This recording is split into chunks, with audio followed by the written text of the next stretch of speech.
이제 말씀을 시작하도록 하겠습니다. 오늘 우리가 함께 살펴본 이 고린도전서 11장에는 사도 바울을 통해 고린도 교회에 제대로 시행되고 있지 못한 이 성찬에 대한 책망을 하며 이 성찬을 참여하는 올바른 자세에 대해서 교훈하고 있습니다.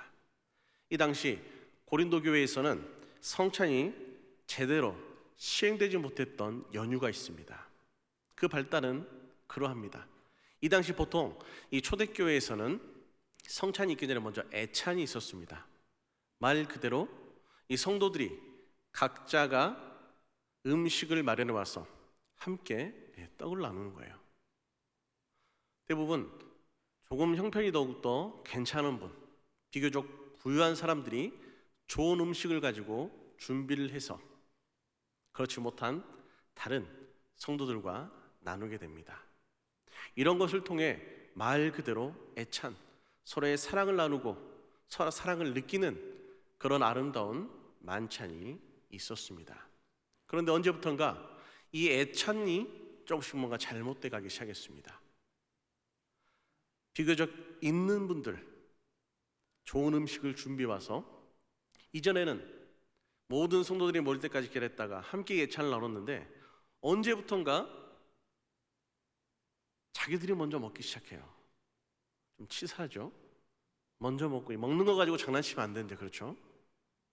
그러니까 그렇지 못한 다른 성도들, 형편이 넉넉하지 못한 그런 성도들은 그 모습을 지켜봐야 했고, 또 하루 종일 일 때문에 뒤늦게 참여할 수밖에 없었던 성도들은 남겨진 부스러기 같은 것들을 먹으면서 이 애찬에 문제가 발생되기 시작했습니다.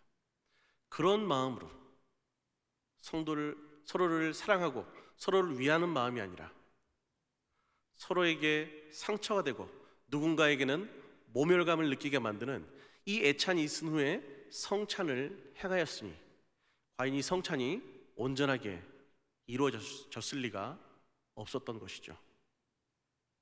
먼저 애찬에 참여해서 좋은 음식, 좋은 포도주를 먹었던 이 사람들은 술에 취해서 성찬에 참여하기가 일쑤였습니다. 그 반대에 있었던 사람들은 성찬이 더 이상 주님의 사랑을 느끼고 주 안에서 연합된 형제들 가운데 사랑을 느끼는 자리가 아니라 화가 나고 언짢은 불쾌한 그런 자리가 되었습니다. 그렇게 되다 보니 성찬이 온전한 의미로 모든 성도들에게 은혜가 될 리가 없었던 것이었죠. 사도 바울은 이런 고린도 교회 모든 교인들에게 강한 꾸짖음으로 오늘 이 11장의 말씀을 그들에게 보냅니다. 특별히 17절 말씀에 이렇게 기록합니다.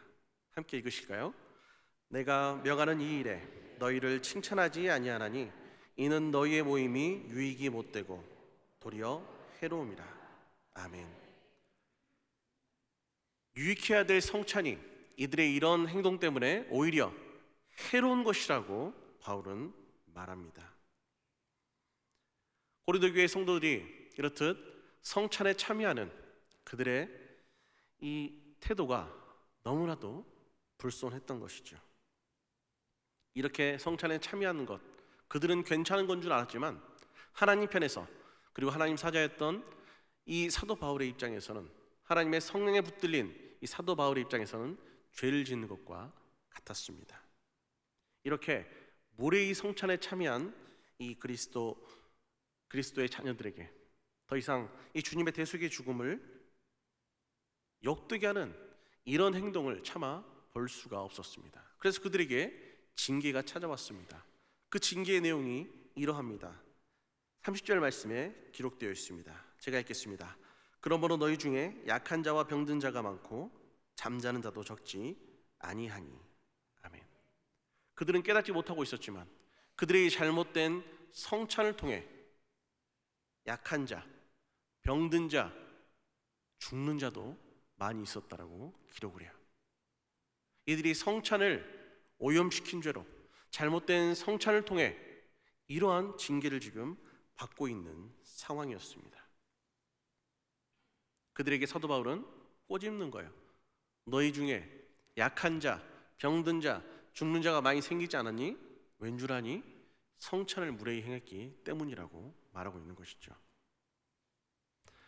그래서 이 사도 바울로부터 곧 하나님으로부터 이런 책망을 받은 고린도 교회는 이제부터 그들의 이 성찬에 대한 잘못된 모습을 바꾸고 다시 성찬에 온전하게 참여해야 했습니다. 그들은 그들의 모임이, 애찬과 성찬의 모든 것들이 하나님의 심판이 받지 않는 것이 되게 하고자 노력해야 했습니다. 이렇게 돌이킨 후 그들이 온전한 성찬에 참여할 때 그들은 주님께서 기뻐하시던 모습으로 변화될 것이고, 주님께서는 이제 그들이 온전하게 참여하는 성찬을 통해 원래 베풀어 주시고 했던, 원래 하나님께서 그들에게 주셨던 그 놀라운 은혜를 풍성하게 받게 하실 것이죠. 우리가 은혜의 방편, 곧 은혜의 통로, 은혜 받는 방법인 이 세 가지를 여러분들 들어보셨을 겁니다. 말씀과 기도, 너무나 당연한 이 두 가지에다가 한 가지가 더 추가가 되어 있어요. 그것은 다름 아닌 성례입니다. 곧 세례와 성찬이죠. 그런데 사실 우리가 우리의 신앙의 모습을 보면 우리는 말씀과 기도에 비해서 이 성례에 대해서 조금 더 우리가 덜 중요하게 여기는 그러한 모습들을 보게 됩니다.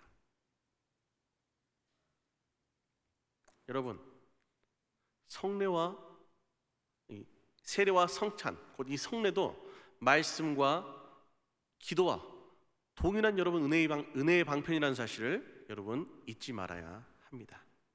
기도가 우리 삶에 필요한 여러 가지 소망에 대한 일반적인 은혜에 많이 필요한 것이라고 한다면, 그렇다고 오해하시면 안 돼요. 기도가 그런 것, 우리 삶에 꼭 필요한 어떤 세상적인 물질적인 필요만 채워주는 것은 아니에요. 기도는 모든 것을 줄 수 있는 하나님의 축복의 선물이죠. 그런데 중요한 것은 우리가 기도하는 모든 기도가 하나님의 나라와 의, 하나님의 정의와 공의 이런 것이 아니라 대부분 우리 삶에 필요한 것을 간절하게 구하는 것이 대부분이기 때문에 우리는 기도를 통해 그런 것들을 응답을 받는 것입니다. 그런데 이 성례는 그런 일반의 은혜와는 조금 다른 은혜를 우리 가운데 줘요. 여러분 중에 혹시 세례받고 성찬식에 참여했더니 로또에 당첨됐어요 이런 사람 본 적 있으세요? 거의 없을 겁니다. 왜냐하면 성격이 조금 다르기 때문이에요. 이 성례를 주시는 은혜는 구원에 대한 기쁨, 그 은혜에 대한 감사, 그리고 무엇보다 하나님의 자녀인 우리가 하나님의 자녀다워지는 것, 그것을 성화로 가죠. 성화하는 모든 과정에 필요한 은혜, 특별히 우리와 하나님 관계에서 하나님이 우리가 그 구원의 은혜 가운데 결코 이탈하지 않도록 붙잡아 주시는 이 성도의 견인에 대해서, 특별히 그런 부분에 대해서 부어주시는 은혜의 방편이 바로 성례라고 할 수 있는 것이죠. 그러니 여러분, 참으로 우리가 성도답게 하나님의 자녀답게 이 세상을 살아가기 위해서는 말씀과 기도뿐만이 아니라 성례 또한 우리는 중요하게 생각해야 하는 것입니다. 지난주 세례에 대한 말씀 중에 성례 자체가 우리의 구원에 직접적인 영향을 미치지 않는다라고 분명히 유 목사님께서 말씀하셨습니다. 그러나 성도의 삶에서 믿음을 지키기 위해서는 이 성례가 아주 중요한 역할을 합니다. 사실 이 성례라는 것이 지극히 우리의 입장을 고려한 은혜의 방편이라 할 수 있습니다. 한번 보세요. 우리가 하나님을 믿어 신앙생활을 하다가 가끔씩은 그런 의문이 들 때가 있습니다. 내가 과연 하나님의 자녀로서 구원받을 만한 믿음이 있는 사람일까? 그렇게 우리가 흔들릴 때가 있어요. 더 무서운 건 그런 우리의 흔들림 가운데 마귀는 기가 막히게 역사해서 우리의 이 믿음을 뿌리채까지 흔들어 뽑아버리려고 우리를 미혹한다라는 것입니다. 믿음이 있는 것 같기도 하고 없는 것 같기도 하고 흔들리는 우리 가운데 이 성례를 통해 하나님께서는 우리 가운데 이런 은혜를 주시는 거예요. 맞아, 너는 구원받은 하나님의 백성이라고. 너는 구원받을 만한 충분한 믿음이 있다고. 증거를 대라는 세상 가운데 증거가 있어야 믿겠다는 우리 스스로에게도 하나님께서는 이 성례를 통해 인치심의 은혜, 곧 말 그대로 도장을 찍어 봐라, 여기 네가 원하는 증거가 여기 있다, 그런 의미로 성례를 우리 가운데 주셨다라는 겁니다. 그러니까 이 성례라는 것은 사실 하나님 입장에서는 있어도 그만 없어도 그만인 것인데, 전적으로 연약하고 부족한 사랑하는 우리들을 위해서 하나님께서 세심하게 세밀하게 우리를 고의로 해서 주신 사랑의 선물임을 여러분 또한 기억해야 할 줄로 믿습니다. 제가 이전 교회에서 사역을 하면서 그런 질문을 받은 적이 있습니다. 성도들이 신방을 하다가 목사님은 우리 교회에 있으면서 어떤 게 가장 힘드세요? 라고 질문을 해요. 참 위험한 질문이에요. 그런데 저는 곰곰이 생각해서 있는 그대로 말씀을 드렸습니다. 네, 제가 2년 동안 성찬에 참여하지 못하고 있어서 그것이 가장 힘들어요 라고 이야기를 했어요. 왜 그랬냐면 제가 그 이전 교회에서 3년을 사역했는데 그 가운데 2년 동안은 이 우리로 치자면 주일 2부, 3부 예배 때 성찬식이 거행이 되는데, 그 시간대는 제가 나는 설교를 하느라고 성찬에 참여할 상황이 안 됐다는 것이죠. 그러니까 2년 동안 성찬을 참여하지 못하니까 굉장히 공고하고 공허하고 힘이 듭니다 라고 말했더니 네 라고 대답을 했는데, 그 눈빛은 그게 왜 힘들지라는 그런 눈빛이었어요, 제가 보기에는.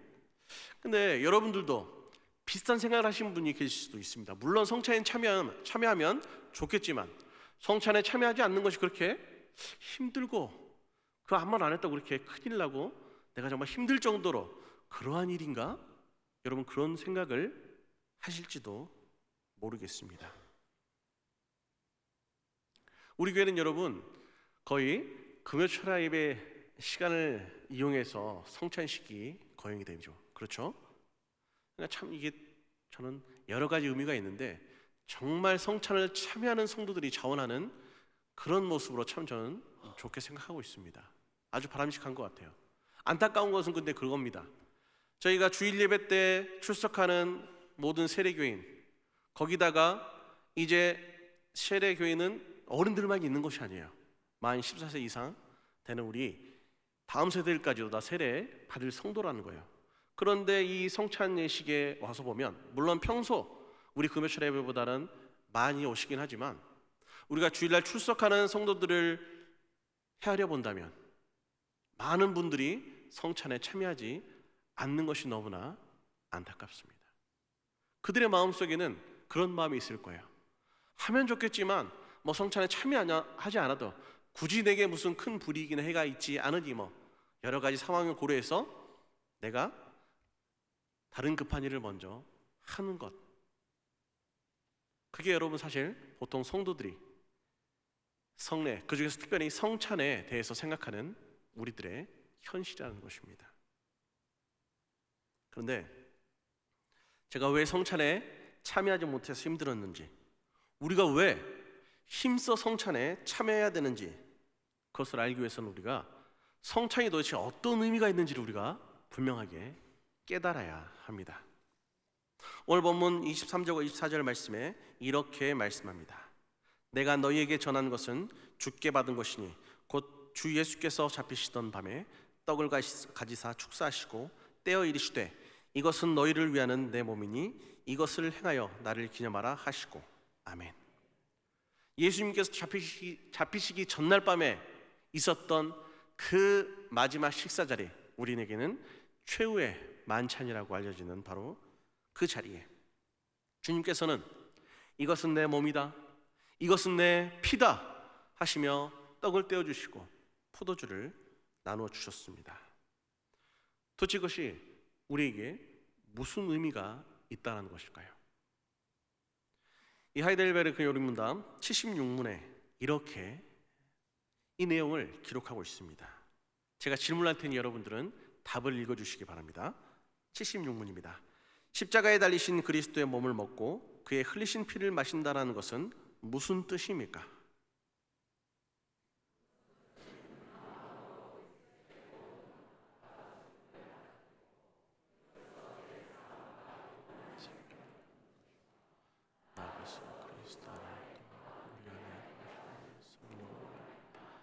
우리가 그리스도의 거룩한 몸에 더욱더 연합됨을 의미합니다. 또 그리스도는 하나님이시고 우리는 그의 삶을 위해서 그의 뼈 중에 빼며 마치 몸에 지친 한 영혼에 의해 살고 다스림을 받는 것처럼 또한 성령에 의해서 영원히 삶을 다스립니다. 아멘. 네. 이 내용을 따라 우리는 성찬을 통해 그리스도 안에서 한 몸된 지체인 것을 우리는 깨달아야 합니다.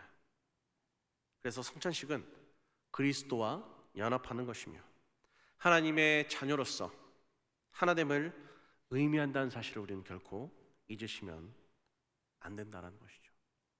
성찬에 참여한다는 것은 그리스도와 곧 우리 주님과 하나 된다는 의미고, 그 성찬에 참여한 모든 형제 자매가 하나 된다라는 것을 의미하죠. 곧 우리가 남이 아니라 한 가족이다라는 것을 의미한다라는 것입니다.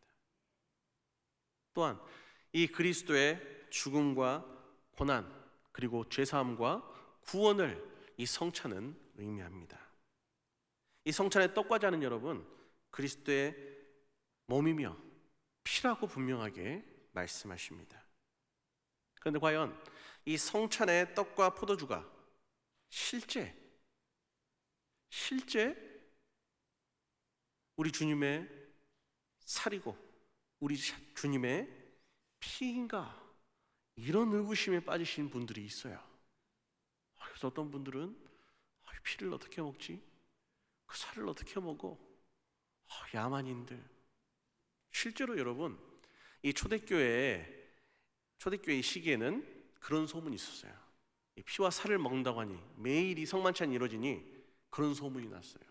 그리스도인들은 사람을 잡아먹어, 특별히 아이들을 잡아먹어, 뭐 이렇게 잘못된 소문이 나기도 했던 것이죠.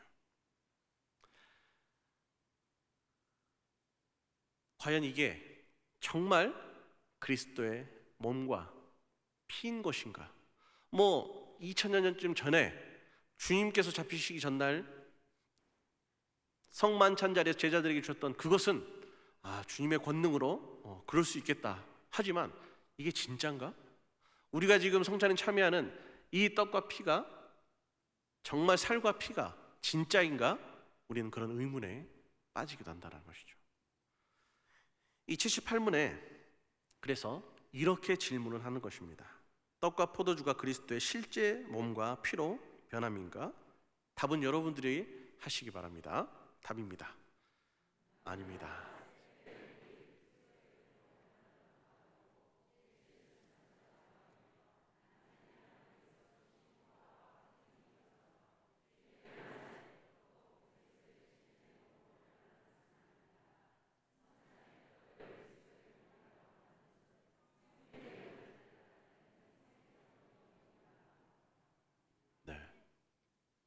그러니까 사람들이 누가 봐도 이건 떡이고 누가 봐도 이건 포도주인데 이게 진짜가 되기 위해서는 이게 마법처럼 짜자잔 하고 변해야 될 텐데, 이 떡을 떼면 이 떡이 고기 맛이 나야 되는데 왜 이게 떡이지? 이 포도주를 마시면 피 맛이 나야 되는데 좋은 포도주구나, 이런 의문이 있다라는 거예요. 오늘 78문은 이야기합니다. 그것은 아니라고. 근데 여러분, 이 카톨릭은 이게 변하는 것이 맞다라고 주장을 했습니다. 이게 우리가 잘 알고 있는 화채설이야. 말 그대로 화채설이란 그 뜻 그대로 사제가 이제 성찬을 제정할 때 그 빵과 포도주가 예수님의 몸과 피로 실제 변한다고 그들은 그렇게 주장을 합니다. 에이, 말도 안 되는 소리. 종교개혁을 했던 이 루터가 그것은 아니라고, 루터와 그를 추종하는 사람들이 이 공제설 혹은 공전설을 주장해요. 이것도 말 그대로예요. 언뜻 보면 이 화채설과 비슷한 면이 있어요. 루터도 성찬식 안에서 성도의 믿음에 의해 이 떡과 포도주 안에 예수님의 살, 육체와 피가 임한다라고 이야기했습니다. 그래서 성찬의 떡과 포도주에 그 원래의 떡과 포도주에다가 예수님의 살과 피가 같이 함께 있다 그래서 공제설, 공존설이라고 이야기를 해요. 차이점은 있어요.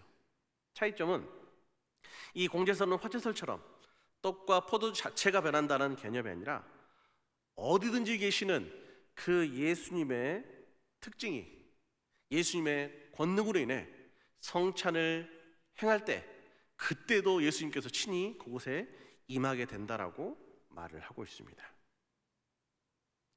세상의 관점에 상식적으로 말이 되지 않기 때문에 이 찌빙글리는 아니라고, 그 모두 다 아니라고, 말 같은 소리를 해야지, 이것은 그냥 예수님의 죽으심을 기념하는 의미, 곧 기념설이라고 말을 하였습니다. 단지 우리를 위해 죽으신 예수님을 기억하라는 그런 기념의 세레머니와 같다라고 그는 그렇게 주장을 했습니다. 이러한 여러 가지 논쟁을 정리한 것이 이 칼빈 선생님이에요. 칼빈 선생님은 영적 임재설을 주장하는데 그것이 바로 저와 여러분들이 지지하고 인정하는 그런 내용이 되는 것입니다. 이 영적 임재설은 그런 거예요. 성령의 역할이 중요하게 나타납니다.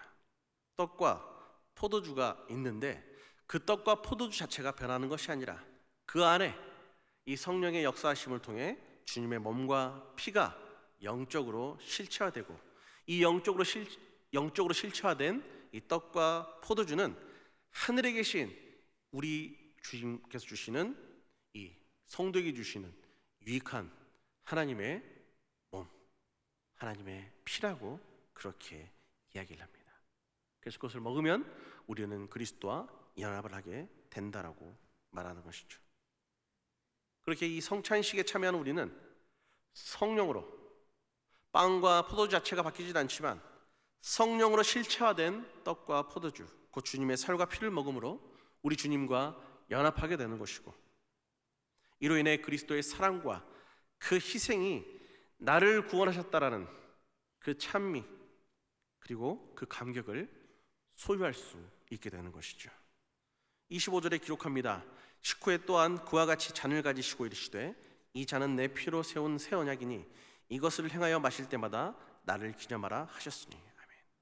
그냥 내가 너희를 사랑하여 구원하는 것을 기억하라 이렇게 말씀하셨으면 될 것을 굳이 몸과 피를 먹고 마시라, 그리고 그것이 그의 피로 세우는 새 언약이다, 그렇게 말씀하신 이유가 무엇일까요?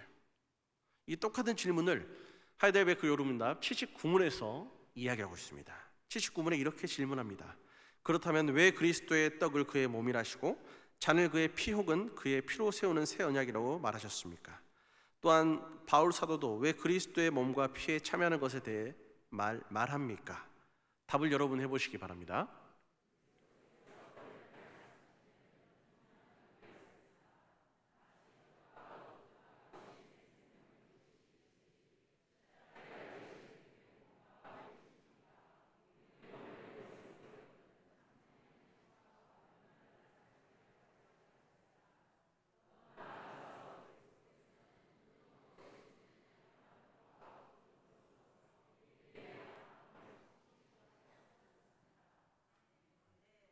이 다음이 굉장히 중요한 거예요. 그래서 그 확신시키려고 하는 그 다음이 무엇일까? 그렇습니다. 두 가지가 있습니다. 첫째, 우리가 그리스도를 기념하면서 이 거룩한 표들을 육신의 입으로 받아 먹는 것처럼 실제로 성령의 역사에 의해 우리가 그의 참된 몸과 피에 참여합니다. 둘째, 그리스도의 모든 고난과 순종이 확실하게 우리의 것이 되어 마치 우리 자신이 직접 모든 고난을 당하고 우리의 죄값을 하나님께 치른 것과 같습니다. 곧 우리가 성찬 가운데 마시는 이 피, 곧 참여하는 이 모든 주님의 몸, 이것은 언약이라고, 약속이라고 말씀하고 있는 것입니다. 이것은 구약에 말씀하시는 그 언약, 언제 올 줄 모르는 그 언약, 혹시 폐기됐나 의문하는 그 언약이 아니고 우리 주님께서 십자가에 달리심으로 만천하게 분명히 보여주셨던, 다 이루셨다라고 약속하셨던 그 새로운 언약과 동일하다는 거예요. 그 언약을 너희가 기억하라고, 너희가 그 언약에 참여하라고 말씀합니다. 이 언약에는 여러분 속죄의 약속이 있습니다. 곧 그 죄 씻음의 약속이 있습니다. 그로 인한 구원의 약속이 있습니다. 우리는 성찬에 참여할 때마다 주님의 이 새 언약을 통해 구원을 얻었고 하나님의 자녀가 되었음을, 하늘의 백성이 되었음을 마음에 새길 수 있게 되는 거예요. 우리가 흔들리려 할 때 흔들릴 수가 없는 겁니다. 왜냐하면 성찬에 참여할 때마다 이것을 날마다 가슴에 새기기 때문이죠. 그러니 사랑하는 성도 여러분, 성찬식에 참여할 때마다 이 주님의 큰 사랑과 희생을 생각하며 감사하는 마음을 갖는 여러분 되시기를 소원합니다. 그렇다면 이 성찬의 의미를 온전히 깨닫는 성도가 이 하나님으로부터 책망받던 고린도 교회의 성도들의 그런 잘못된 성찬의 모습에 참여할 것이 아니라 온전하게 참여해야 될 성찬의 바른 자세가 무엇일까요? 성찬을 행하는 그 목적이 다른 것이 아니에요, 여러분. 예수님께서 죄인들을 위해서 희생의 제물이 되셔 그 너희를 위해 십자가에 달려 죽었다라는 것을 기념하고 참 성도들에게 그 희생이 주는 그 은혜가 사라진 것이 아니라 바로 여기 있다고, 너희와 동일하게 영원히 함께한다는 것을 보증하며 축복하는 데 있습니다. 그래서 이 주님의 이 죽으심은 참으로 귀한 죽음이고 그 죽음이 나에게 주신 은혜가 너무 크기에, 왜냐하면 그것이 구원이니까 우리는 그것을 결코 잊을 수가 없는 것이죠. 그런데 연약하고 부족한 우리가 행여 그것을 잊어버릴 수 있는 가능성이 있다면 그것을 잊지 않기 위해서라도, 오히려 그 감사가 무엇인지 잘 깨닫지 못하면 그 감사가 무엇인지 분명하게 새기기 위해서라도, 그 은혜를 다시 한번 회복하기 위해서라도 이 성찬에 참여해야 한다는 것입니다. 그러기 위해서 성찬을 대할 때마다 우리는 날이면 날마다 온다는 성찬이라고 생각하는 것이 아니고, 또 한 번 주시는 이 은혜에 감동하고 이 새로운 은혜로 충만하게 채워야 한다는 것입니다. 그리고 이 은혜를 우리가 얻기 위해서는 먼저 내가 누구인가를 우리는 확인해야만 합니다.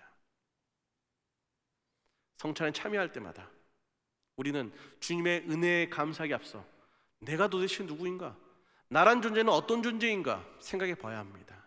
여러분들 이제는 믿음으로 하나님의 자녀라고, 세상의 사람과 같지 않은 거룩한 하나님의 백성이라고 그렇게 큰 소리 치지만 그 본질은 여러분 진노의 자녀, 그 본질은 흠이 없는 의인 되신 우리 주님을 십자가에 대신 피 흘리게 만든 죄인이 바로 우리라는 사실입니다. 잘난 것이 하나 없어요. 오직 주님의 그 피 흘림 때문에 우리가 이렇게 지금 살아가고 있다는 사실을 우리는 잊으시면 안 된다는 것입니다. 그래서 내가 성찬에 참여할 때마다 그렇구나, 이런 쓸모없는 죄인을 위해 우리 주님께서 피 흘려 주셨구나, 우린 그런 감격에 사로잡혀야 합니다. 그러니 여러분, 성찬에 참여할 때마다 나의 본질을 생각하고 또 동시에 그 구원의 은혜로 내가 어떤 존재로 변화되는지를 생각해 봐야 된다는 거예요. 성찬에 참여해서 그렇구나, 그 은혜로 나는 새롭게 되었구나, 그러니 나는 세상의 사람들과 같이 않아야 되겠구나, 그러니 나는 세상의 사람들처럼 그렇게 하나님이 없는 것처럼 하나님의 말씀을 무시하며 세상 가운데 살아가지 말아야 하겠구나, 그저 그렇게 살아가면 안 되는 것이구나, 이것을 다짐하는 것이 성찬에 참여하는 성도들의 올바른 자세가 되는 것이죠. 뿐만 아닙니다. 우리는 주님께서 십자가에서 피 흘려야 했던 우리의 죄를 진정으로 회개하는 마음으로 참여해야 합니다. 그래서 성찬에 참여할 때는 우리가 이전까지 겸손하지 못했던 것, 순종하지 못했던 것, 기도하지 못했던 것, 하나님의 뜻을 품지 못했던 것, 전도하지 못했던 것, 시기하고 원망하고 질투하고 하나님의 자녀답게 살지 못했던 그 모든 것들을 하나님 앞에 토설하고 온전하게 회복하는, 회개하는 우리가 되어야 할 줄로 믿습니다. 무엇보다 우리 가운데는 감사하는 마음이 있어야 합니다. 이 주님의 피와 살에 참여하는 우리는 그 은혜를 무엇보다 감사할 수 있어야 합니다. 나 같은 죄인 위해서 십자가에 달리셔서 물과 피를 다 쏟으시고 얼마나 괴로우셨으면 하나님 되신 우리 주님께서 엘리 엘리 라마 사박다니, 아버지여 아버지여 어찌 나를 버리셨나이까, 이렇게 부르짖으셨겠습니까? 우리를 위해 이 고통과 비참함을 감수하신 주님께 진정으로 감사하는 마음으로 성찬에 참여하는 여러분 되시기를 소원합니다. 이 성찬에 대한 합당한 자세를 이제 우리가 가지고 이 성찬에 우리가 참여한다면 주님께서 주신 그 모든 은혜를 우리는 성찬의 온전한 의미대로 그 모든 은혜를 우리는 받게 되는 것입니다. 그러면 여러분, 그 받음으로 아멘 할렐루야 감사합니다 하고 입 딱 닫고 나는 은혜 받은 사람이에요 라고 끝내면 될까요? 그렇지 않다라는 거예요.